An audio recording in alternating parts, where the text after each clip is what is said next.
Lalu Pak, kira-kira untuk syaratnya itu dan ketentuannya apa aja ya Pak untuk menjadi atau ikut seleksi P3K tahun 2024 ini Pak?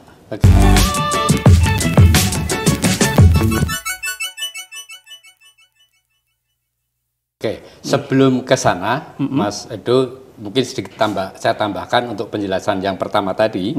Kelompok besarnya itu untuk yang peserta yang bisa mengikuti seleksi P3K. Tapi ada turunannya, yaitu khusus untuk P3K guru. Ada tambahan yaitu pelamar prioritas. Itu level kelompok pertama. Siapa pelamar prioritas?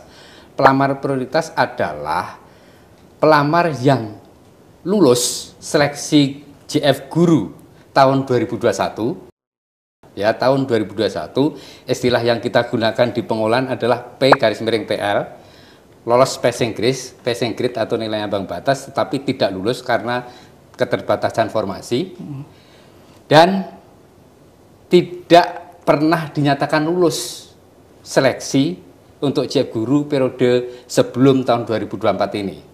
Dan saat ini tentu saja masih bekerja di instansi pemerintah.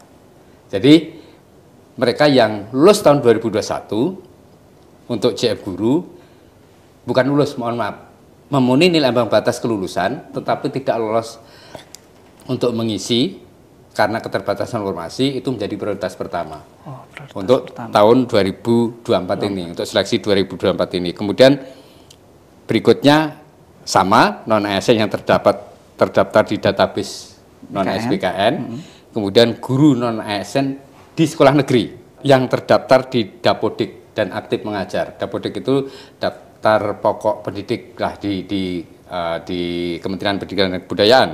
Dan yang terakhir adalah lulusan PPG itu untuk guru. Kemudian untuk kesehatan ada prioritas yaitu D4 bidan pendidik. Ya, D4 bidan pendidik yang tahun 2023 itu terdiskualifikasi walaupun sudah lulus karena formasi atau kualifikasi pendidikannya tidak sesuai dengan yang dipersyaratkan, sehingga di akhir dia dinyatakan tidak lulus, maka mendapatkan prioritas untuk seleksi tahun 2024 ini.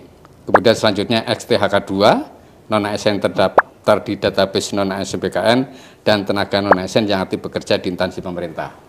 Jadi untuk yang pertama, kemudian yang kedua adalah persyaratannya yang berikutnya pertanyaan kedua. Pak. Nah, persyaratannya ada usia, ada pengalaman. Usia dan pengalaman ya. Kalau P3K usia minimal 20 tahun usia minimal. Usia maksimal karena masih mengacu pada PP 11 tahun 2017, maka usia maksimal 1 tahun dari batas usia pensiun untuk jabatan yang dilamar. Misalnya guru itu kan batas usia pensiunnya 60. Maka sebelum 59 usianya dia masih bisa mendaftar untuk menjadi P3K guru. Nah, kalau yang lainnya misalnya untuk yang fungsional muda, untuk analis SDM misalnya, itu kan 58 maksimal. Maka dia melamarnya sebelum usia 57. Itu masih boleh. Jadi minimal kontrak kerjanya 1 tahun. Kemudian ada syarat pengalaman kerja.